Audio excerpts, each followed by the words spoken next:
Good morning, everyone. I welcome everyone to the second full committee markup of the 113th Congress.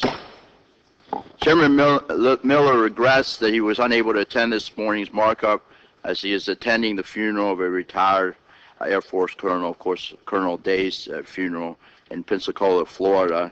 Colonel Day is a recipient of the Medal of Honor, as you know, a former POW, and a lifelong advocate for our veterans. He's a true American hero, and I know I speak for all of us on this committee in sending our deepest condolences to Colonel Day's family. I thank all the members for bringing forth their thoughtful legislation that will improve the lives of America's veterans and their families. I also thank the ranking member for working with us to bring this slate of bills to the full committee in a bipartisan fashion. Since we have a full slate of bills today, I will forego my opening statement and yield to the ranking member, Mr. Michaud. Thank you very much, Mr. Chairman. We are here this morning to consider several bills. These 7 bills includes all or some of the 34 pieces of legislation introduced in this Congress and referred to this committee. They include provisions from several bills from members of this committee as well. And I'm especially pleased that 2 of my bills have been included, H.R. 2704, which is part of the amendment that will be offered to H.R. 813 and H.R. 1443, the Tinnitus Research and Treatment Act of 2013. The amendment in the nature of a substitute to H.R. 813 represents a comprehensive VA budget reform package. H.R. 813, a bill I co-sponsor along with Chairman Miller, would provide advanced appropriation authority to the VA for the remaining discretionary accounts. It builds, excuse me, on the bill that we enacted in the 111th Congress that provided advanced appropriation authority for the VA medical care accounts. H.R. 813 would extend this protection to the remaining VA discretionary accounts, thereby removing them from the threat of funding gaps caused by operating under a continuing resolution. In addition to the amendment of H.R. 813 includes my bill, H.R. 2704, the Department of Veterans Affairs Budget Planning Reform Act of 2013. This measure is co-sponsored by Chairman Miller. These provisions would codify the VA planning, programming, budgeting, and evaluation, or PPBE system. This would create a mechanism that will better ensure that the VA budget provides the resources tailored to the mission of the department and that they need for the research to fully be defensible. It will build on the lasting framework to enable VA to meet its mission today and tomorrow. And finally, as part of the amendment to H.R. 813, there is a provision from a bill introduced by Ms. Brownlee, the ranking member of the Health Subcommittee, extending the authority for GAO to conduct reviews of the VA budget submission. I'm pleased also that my bill H.R. 1443, the Tinnitus Research and Treatment Act of 2013, is being marked up today. Tinnitus is a prevalent ringing in the ears and is the #1 service-connected disability affecting over 840,000 veterans.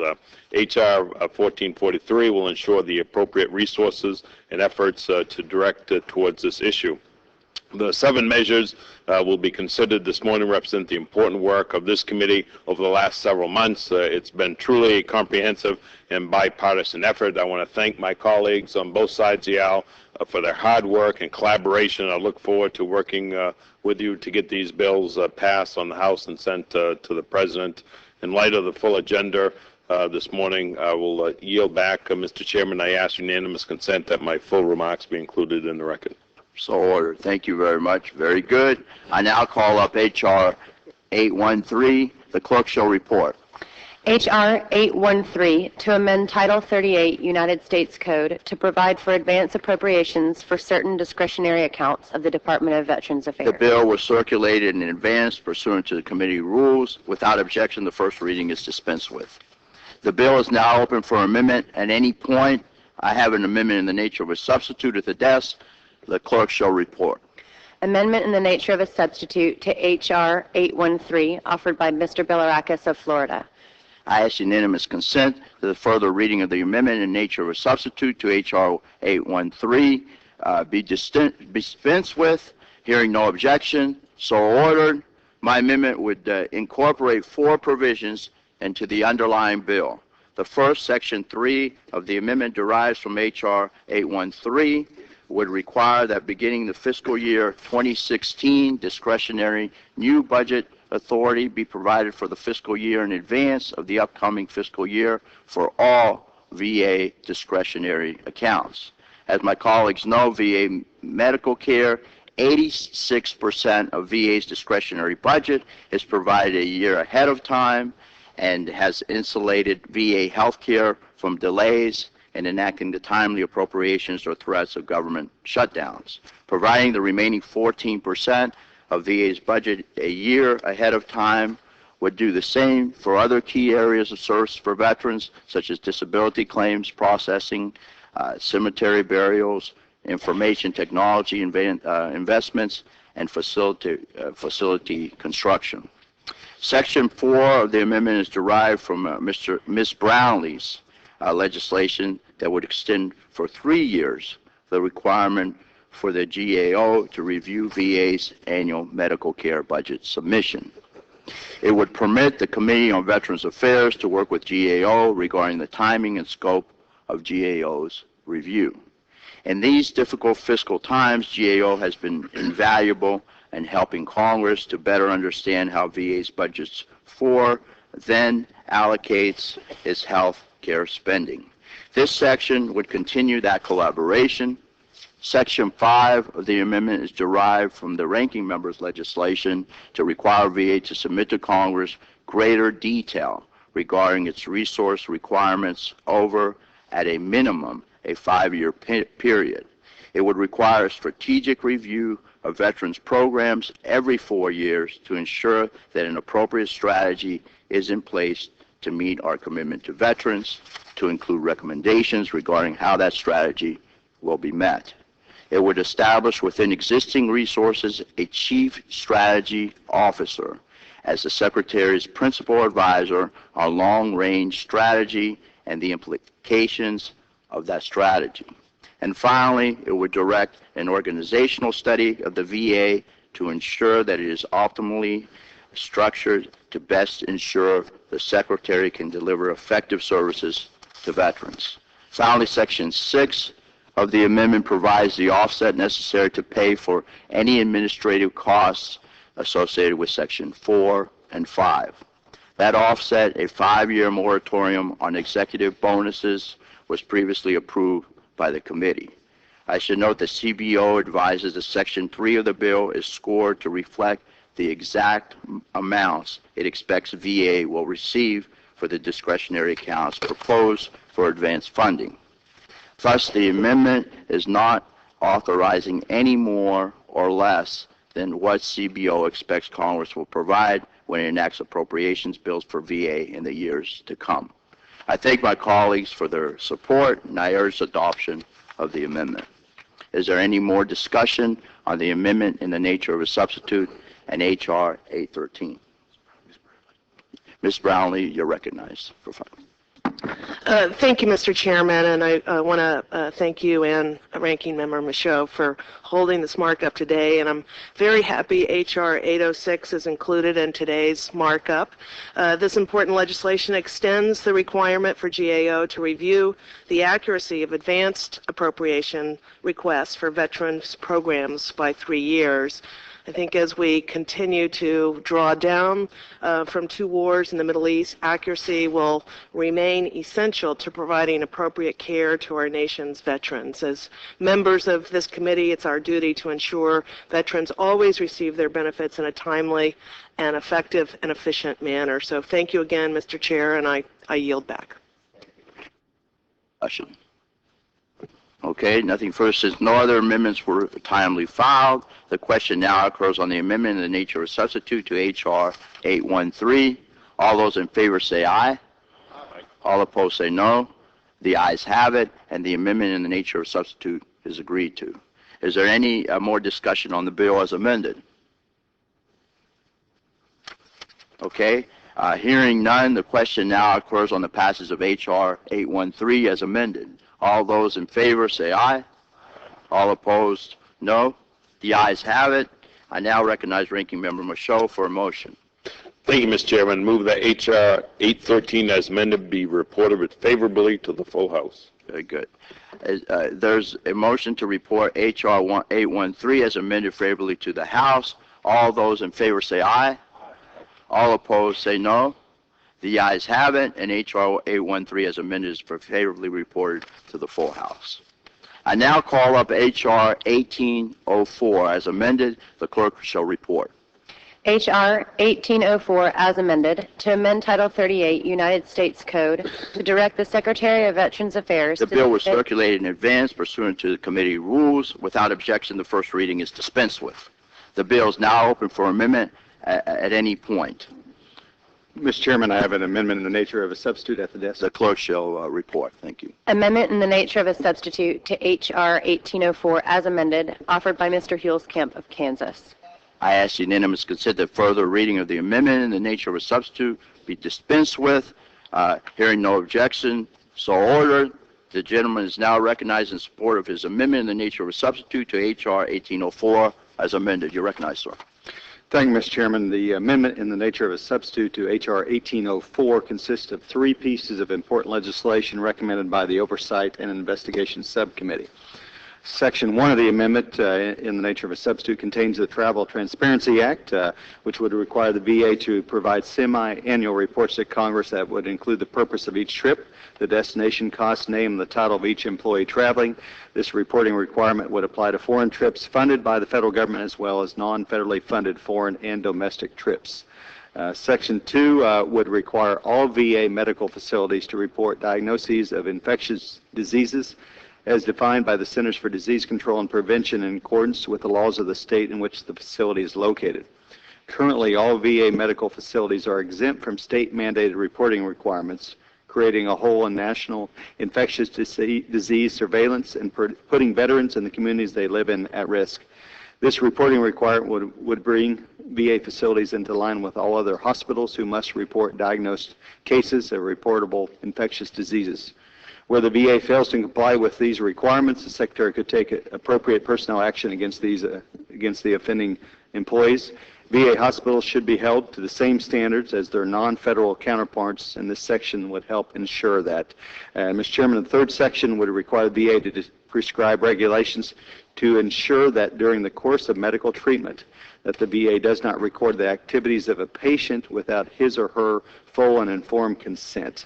Also incorporated in this section are important exceptions, such as consent for recording would not be required where it's been determined that a recording is necessary for the best interest of patient safety. It's pursuant to a court order or in a public setting where a person would not have an expectation of privacy.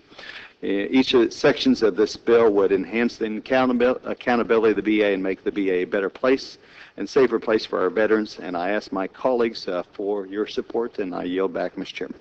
Thank you. I thank Mr. Huelskamp for his amendment, and he has my full support. I know Chairman Miller's full support, and the ranking member's full support as well. Is there any further discussion on the amendment in the nature of substitute and H.R. 1804 as amended?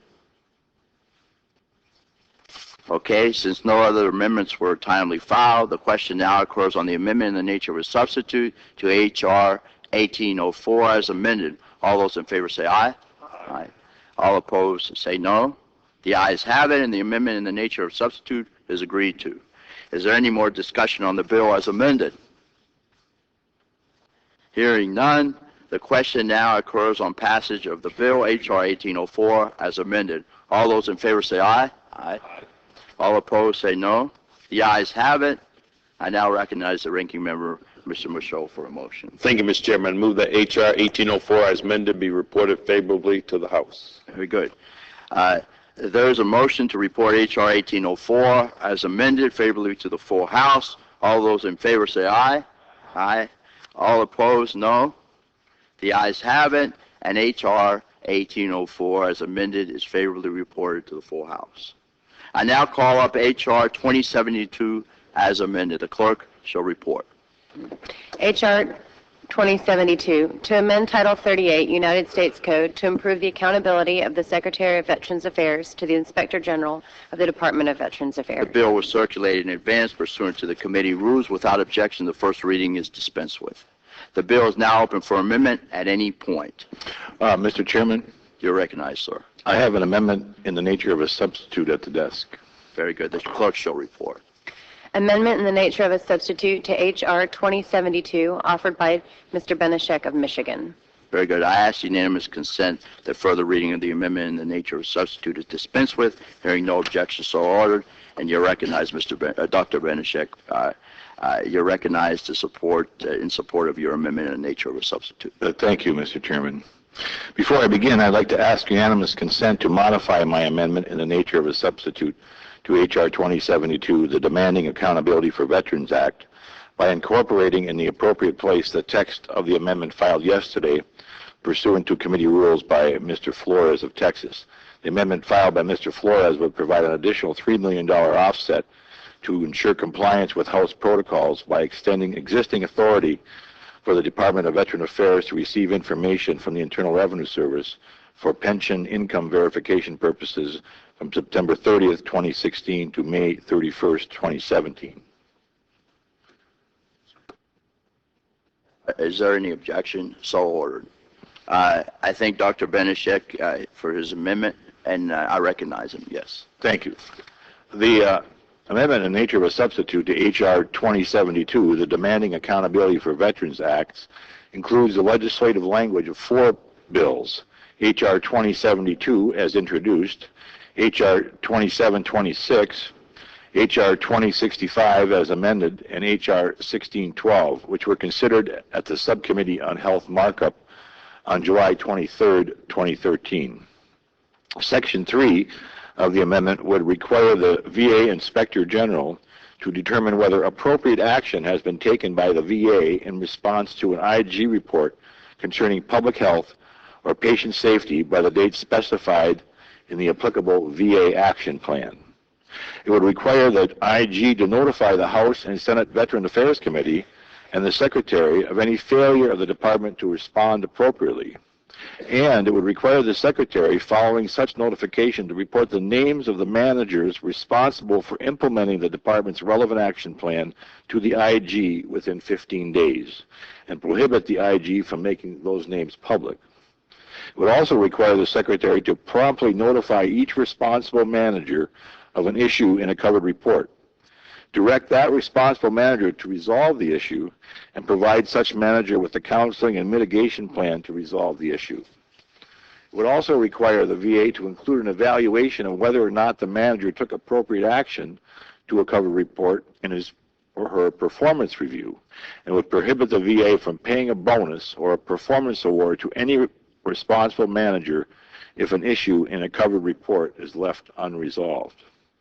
I introduced this legislation to create a much-needed culture of accountability within the VA and would address the pervasive lack of action taken by VA to resolve issues and recommendations included in IG reports. Section 4 would authorize the VA to enter into a contract or an agreement with certified medical foster homes to pay for long-term care for certain veterans already eligible for VA paid nursing home care for 3 years beginning on October 2014, and require an eligible veteran to receive VA home health services as a component of such payment. While nursing homes are and always will be a valuable tool for providing high-quality long-term care services, some veterans find the smaller, home-like atmosphere of a medical foster home to be more comfortable and a more suitable long-term care alternative. This legislation, which was sponsored by our chairman, Jeff Miller of Florida, would ensure that more veterans in need of long-term care services have the option of choosing the care setting that best suits their needs, free of financial constraints. Section 5 would require per diem payment recipients under VA's homeless grant and per diem program to provide VA with certification of compliance with all relevant fire, safety, and building codes. allow entities already receiving grants or assistance under the GPD program to submit such certification within 2 years of enactment, and would require VA to determine the code requirement for a facility in a location without a code requirement, and also to determine how such facility would be inspected.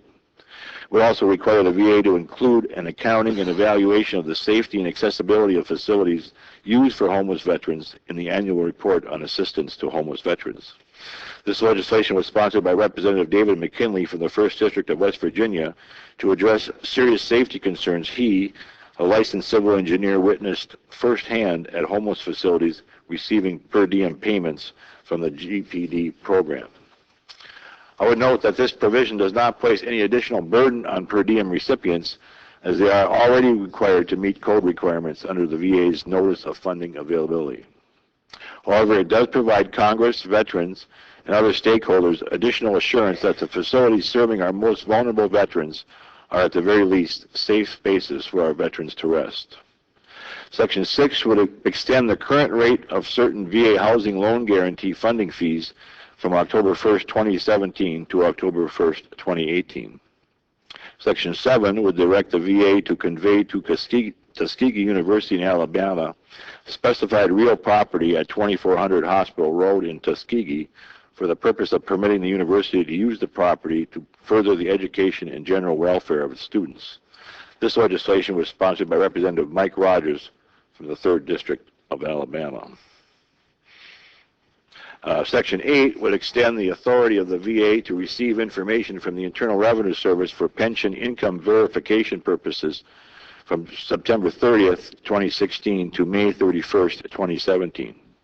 It's been my pleasure to work with the sponsor of these provisions and the members of the Subcommittee on Health, particularly Ranking Member Brownlee of California, to move these measures forward on behalf of our veterans and their families. I thank them all for their hard work and their advocacy. I urge my colleagues to join me in supporting the amendment in the nature of a substitute to H.R. 2072 and yield back my time. Thank you. I appreciate it, Dr. Benishek. And, of course, your amendment has my full support, the chairman's full support, and the ranking member's full support. Is there any further discussion on the amendment and the nature of the substitute and H.R. 2072 as amended? The question now occurs on the amendment in the nature of a substitute to H.R. 2072 as amended. All those in favor say aye. Aye. All opposed say no. No? Okay, the ayes have it. And the amendment in the nature of a substitute is agreed. Is there any more discussion on the bill as amended? Seeing none, the question now occurs on passage of the bill, H.R. 2072, as amended. All those in favor say aye. Aye. All those opposed? Okay. The ayes have it. I now recognize the ranking member, Mr. Michaud, for a motion. Thank you, Mr. Chairman. I move that H.R. 2072 as amended be reported favorably to the House. There is a motion to report H.R. 2072 as amended favorably to the full House. All those in favor say aye. Aye. All opposed say no. The ayes have it, and H.R. 2072 as amended is favorably reported to the full House. I now call up H.R. 2189 as amended. The clerk shall report. H.R. 2189 as amended to establish a commission or task force to evaluate the backlog of disability claims of the Department of Veterans Affairs, to direct the Secretary of Veterans Affairs to resolve the backlog of disability claims of the Department of Veterans Affairs and for other purposes. The bill was circulated in advance pursuant to committee rules. Without objection, the first reading is dispensed with. The bill is now open for amendment at any point. Chairman, I have an amendment in the nature of a substitute. I recognize Mr. Runyon. Oh, the clerk shall report the amendment first. Thank you. Amendment in the nature of a substitute to H.R. 2189 as amended, offered by Mr. Runyon of New Jersey. Okay. I recognize Mr. Runyon. Thank you, Mr. Chairman. And before I begin, in light of a late... We'll ask unanimous consent to suspend the reading first. You're recognized, sir. Thank you. In light of late CBO scoring issues that have come up in the last 24 hours, I would like to modify my own amendment with the text of the substitute that was timely filed in accordance with committee rules by Mr. Flores. So I ask unanimous consent that the text of my substitute amendment be amended with the text of Mr. Flores' amendment. Hearing no objection, so ordered.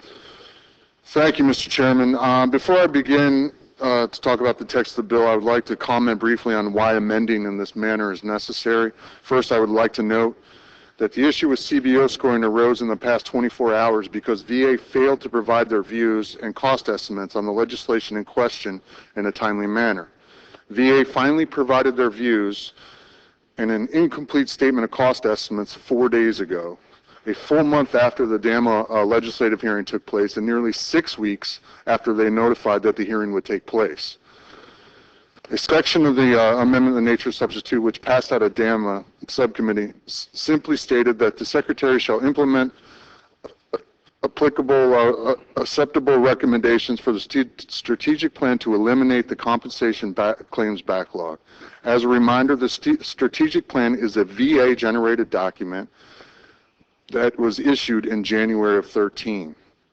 Although VA has consistently stated that it will achieve the goals by 2015, VA has consistently failed to provide a date in 2015. Therefore, this section sets forth a date of Memorial Day, or May 25th, 2015. However, the greater issue here is one that is unfortunately already familiar to all members of this committee. VA's strategic plan is not going to work.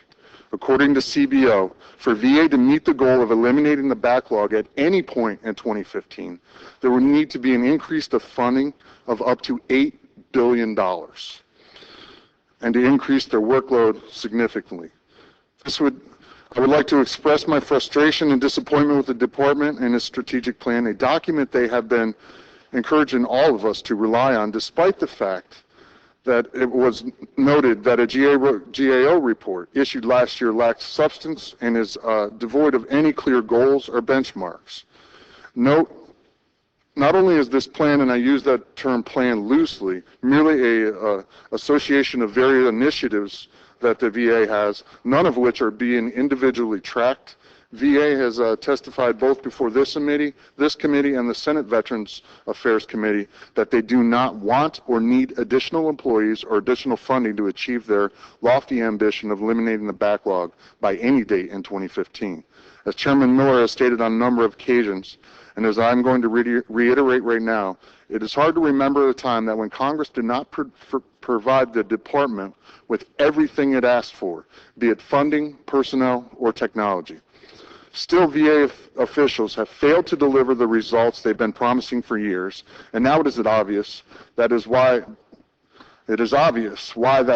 because VA has no grasp of the reality of its own needs to do documents like the strategic plan that are so severely lacking in detail and are virtually useless.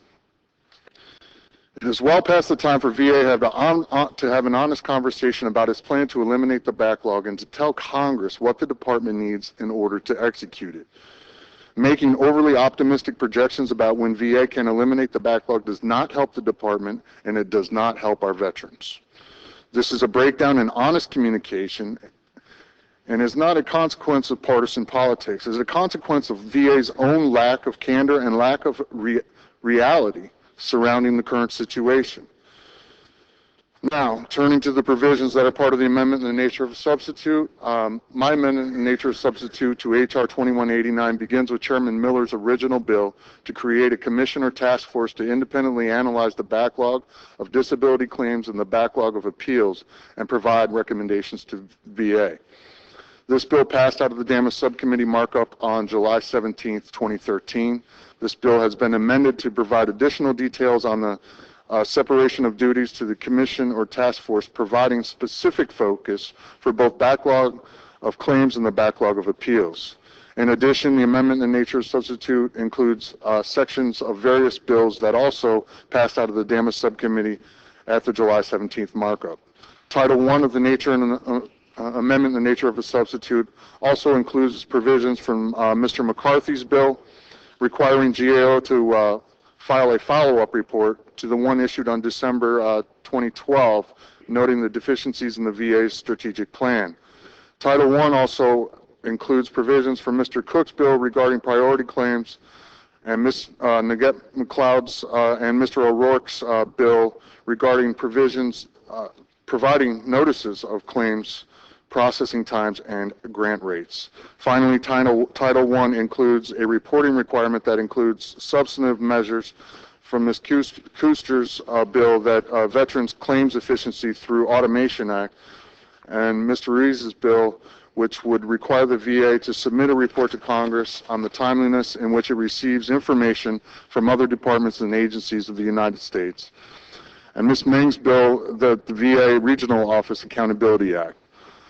Although these bills were not part of the DAMA subcommittee legislative hearing and markup, we have worked together in a bipartisan manner to include the text of these bills in a single reporting requirement that will improve the transparency of the VA claims process.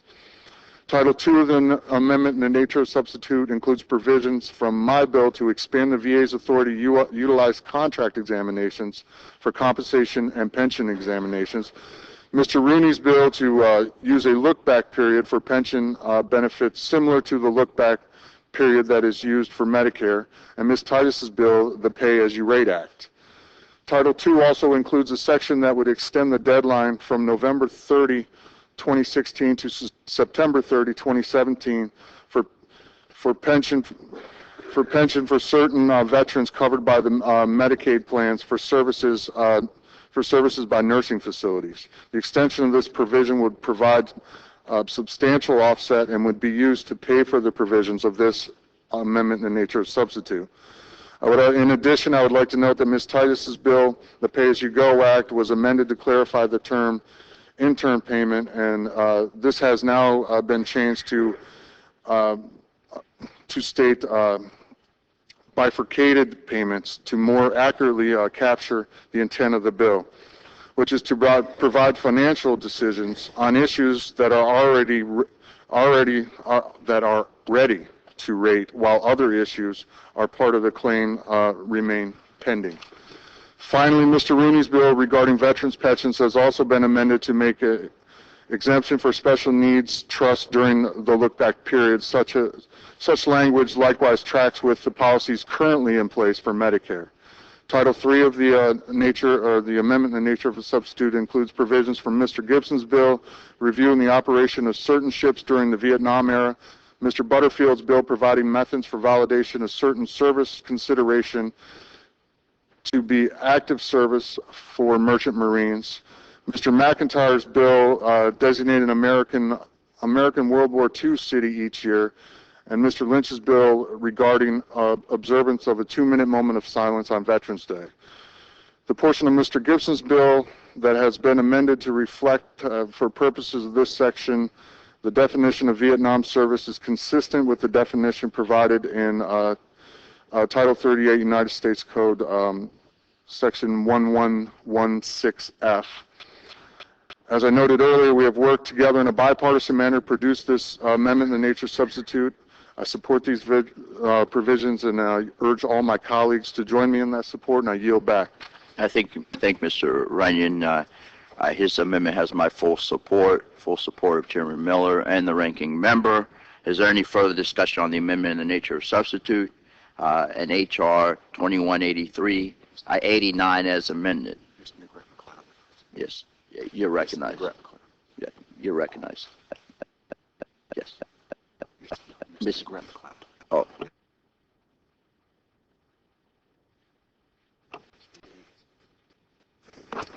Thank you, Mr. Chairman. I would like to thank you and Ranking Member Michaud, as well as Chairman Runyon and Ranking Member Titus of the DELMIX Subcommittee for your work on bringing this bill and all of its provisions to markup. The amendment in the nature of a substitute includes my bill, H.R. 1623, the VA Claims Efficiency Through Information Act of 2013. I would also like to thank the Veterans Services Organization for their input during the bill's hearing in June. I look forward to working with veterans groups and the VA to ensure that reporting more information about the backlog results in the VA become more efficient with the processing of claims. Thank you very much. And I understand Mr. Ruiz is recognized. Thank you, Vice Chairman Billy Lakis, for holding this markup. The bills we will be marking up today serve as a testament to our committee's dedication to the honorable men and women who have served our country. I thank Chairman Miller, Representative Mr. Runyon, for including my bill, H.R. 1759, in the amendment in the nature of substitute to H.R. 2189. As you are aware, my bill would direct the Secretary of the Veterans Affairs to submit an annual report to Congress on the timeliness in which the Department of Veterans Affairs receives certain information from other departments or agencies of the United States. The VA is required by law to reach out to veterans and government agencies to secure information in support of a veteran's claim. Historically, developing a claim or requesting information from various sources has been the most time-consuming step of this process. On average, the VA spends 175 days attempting to obtain service treatment records from the Department of Defense. Consequently, this adds up to approximately 70% of the total time required for the process of obtaining information in support of a claim. We must take aggressive steps to eliminate the unacceptably large backlog so our veterans can access the benefits they have earned and deserve for their service to our nation. The veterans who have bravely served and defended our nation deserve an effective, efficient claims process that will guarantee their needs are met. This is precisely why I introduced H.R. 1759 by identifying bureaucratic log jams in the VA system. This bill will reduce red tape in the claims process and help the VA accomplish its goal of eliminating the backlog by 2015. I appreciate the Chairman's willingness to incorporate this bill in today's markup as we work together to move this legislation forward. Thank you, and I yield back. Very good. I thank the members for their good work. The question now occurs on the amendment in the nature of a substitute to H.R. 2189 as amended. All those in favor say aye. Aye. All opposed say no. The ayes have it, and the amendment in the nature of a substitute is agreed to. Is there any more discussion on the bill as amended? Okay. Hearing none, the question now occurs on passage of the bill H.R. 2189 as amended. All those in favor say aye. Aye. All opposed say no. The ayes have it. I now recognize Ranking Member Michaud for a motion. Thank you, Mr. Chair. I move that H.R. 2189 as amended be reported favorably to the House. Very good. There's a motion to report H.R. 2189 as amended favorably to the full House. All those in favor say aye. Aye. All opposed say no. The ayes have it, and H.R. 2189 as amended is favorably reported to the full House. I now call up H.R. 2481. The clerk shall report. H.R. 2481 to amend Title 38 United States Code to codify and improve the election requirements for the receipt of educational assistance under the Post-9/11 Educational Assistance Program of the bill was Department of circulated in advance pursuant to committee rules. Without objection, the first reading is dispensed with. The bill is now open for amendment at any point. Mr. Chairman, I have an amendment in the nature of a substitute at the desk. Mr. Flores, you're recognized. Oh, okay. Report the amendment, clerk, please. Amendment in the nature of a substitute to H.R. 2481 offered by Mr. Flores of Texas. Yes, I ask unanimous consent to suspend with the reading, and Mr. Flores is now recognized. Thank you, Mr. Chairman. Before I begin, I think it would be appropriate to concur with the previous remarks regarding Colonel Bud Day. He was obviously a man of great courage and tenacity, and regardless of what you think about the politics of the Vietnam War, he is a man to be honored. My amendment in the nature of a substitute to H.R. 2481 begins with Chairman Miller's original bill to create, within existing resources, a fourth administration at VA in Sections 4 and 5, and it adds several bills passed by the Subcommittee on Economic Opportunity on July the 18th. Section 6 is Mr. Cook's bill to extend the Homeless Veterans Reintegration Program, or HVRP. Section 7 includes a bill introduced by Mr. Young of Florida to expand the Fry Scholarship Program to include the children of certain veterans who die within 31 days of discharge from a service-connected cause. Section 8 contains my bill that clarifies the process to assist veterans in choosing the best GI Bill benefit. Section 9 reflects a bill introduced by Mr. Calvert and co-sponsored by Mr. Takano, the distinguished ranking member from the EO subcommittee, to streamline the reporting of student data by college consortiums. Section 10 would extend several existing VA loan guarantee funding fees to provide PAYCO and CUTGO offsets for the bill's cost. Section 11 and 12 contain the provisions of Mr. Cummings' bill to expand several mortgage foreclosure and refinancing protections and rights in the Service Members Civil Relief Act to surviving spouses and active duty members. This section would also clarify refinancing options as well as penalties for violations of the SCRA law.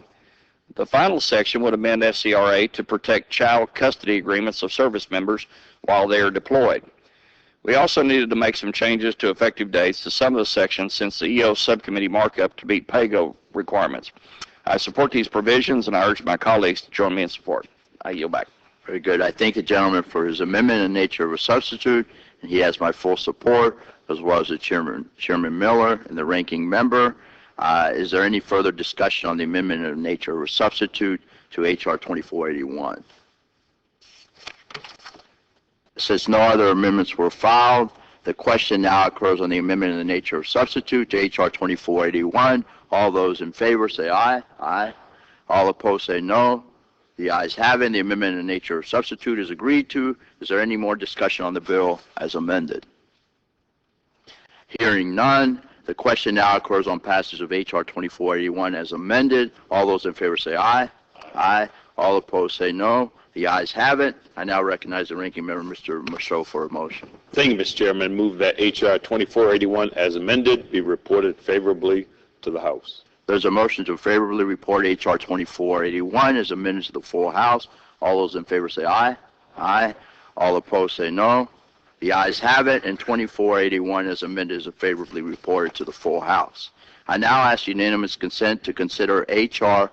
1443 as amended and H.R. 2011 en bloc. Hearing no objections, so ordered. The clerk shall report. H.R. 1443 as amended to direct the Secretary of Veterans Affairs to provide additional resources for tinnitus research and treatment and for other purposes. The bills were circulated in advance pursuant to committee rules. I ask that first reading of the bills be dispensed with. Hearing no objections, so ordered. Is there any discussion on the bills remaining on the agenda? Since no amendments were timely filed, the question now occurs on the en bloc items. All those in favor say aye. Aye. All opposed? No. The ayes have it. I now recognize Ranking Member Michaud for a motion. Thank you, Mr. Chairman. I move that H.R. 1443 as amended and H.R. 2011 be reported favorably to the House. There's a motion to favorably report H.R. 1443 as amended and H.R. 2011 to the full House. All those in favor say aye. Aye. Aye. All those opposed, no.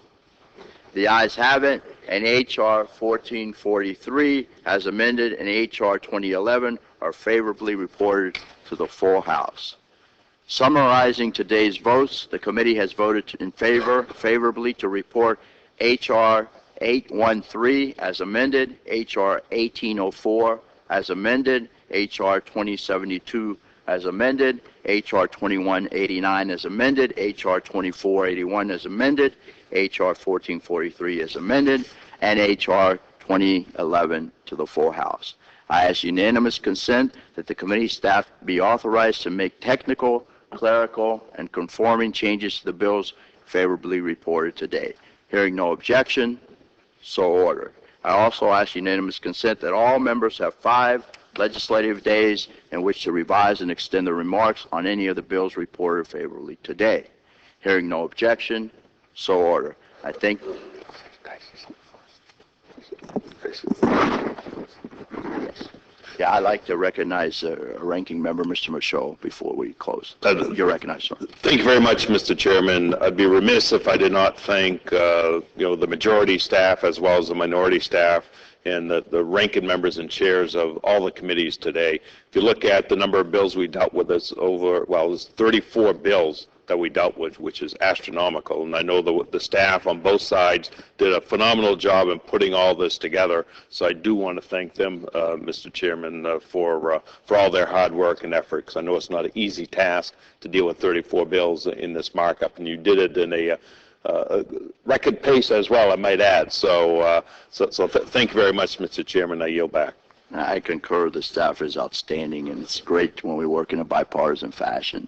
So what I'd like to do now, if the members don't have anything else, I thank the members for their attendance today, and the committee is now adjourned. Thank you very much.